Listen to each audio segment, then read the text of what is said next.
I didn't realize what was going on until after I had finished my Feed Me Friday video.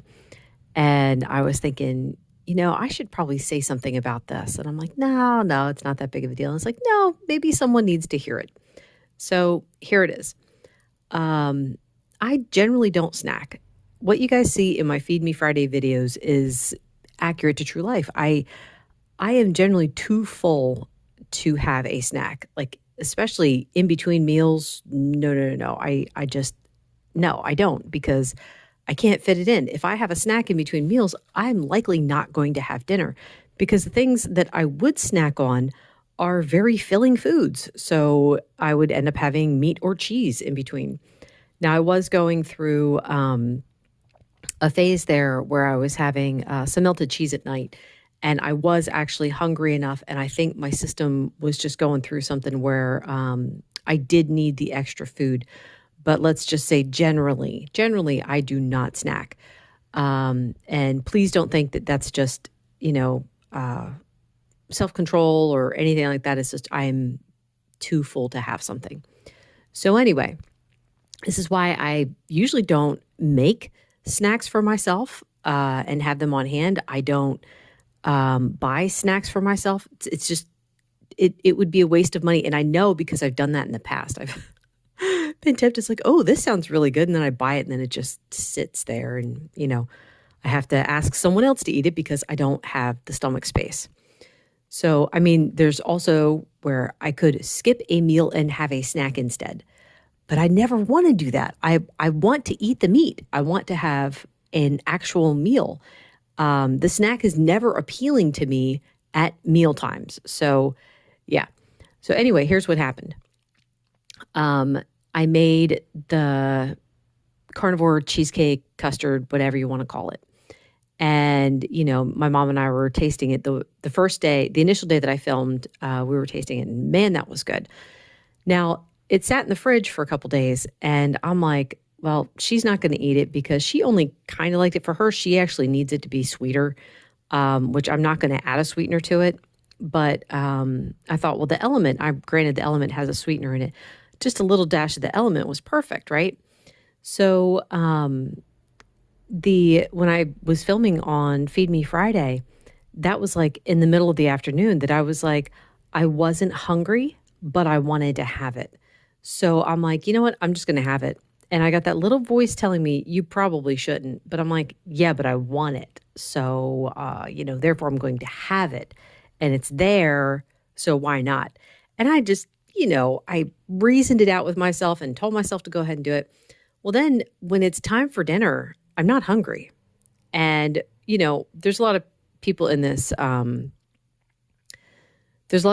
community where they're like, well, you don't eat if you're not hungry, which yes, I generally would agree with that. Don't eat if you're not hungry.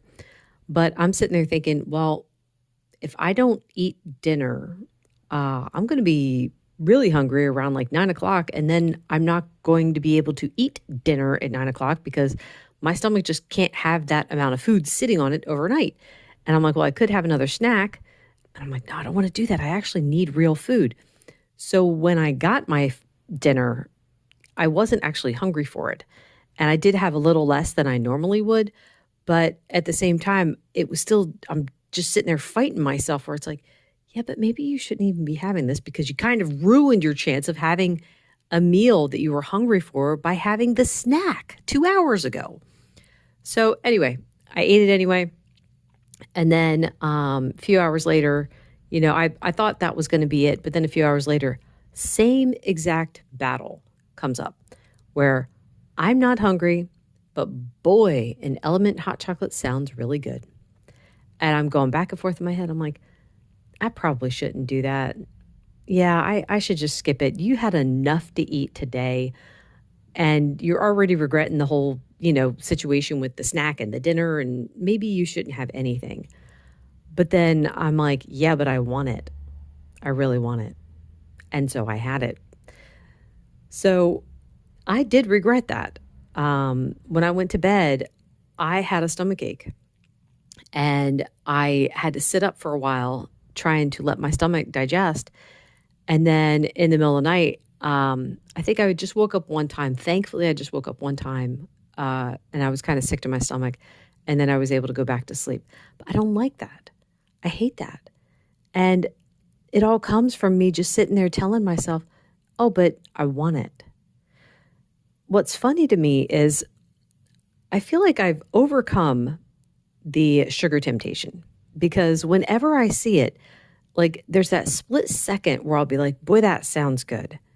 But then it's backed up by, yeah, but that's poison for me and I want to feel good. So I don't really struggle with that anymore. The carb struggle, like, that was way back in the beginning where it's like, yeah, bread smells good, but I don't want to eat it. Yeah, that pasta dish looks good, but I don't want to eat it. So that was over pretty quickly. Took longer for the sugar. And now the issue is, and I mean, granted, this has been from the beginning too. It really does just comes down to me listening to that voice. And I know the voice that's calling me to not do it is always God. God's like letting me know, you're going to regret this. I created you. I know what you can handle. You put that in your body and you're going to be sad for several hours because you're going to be too full. So that's my struggle now. That's my current struggle.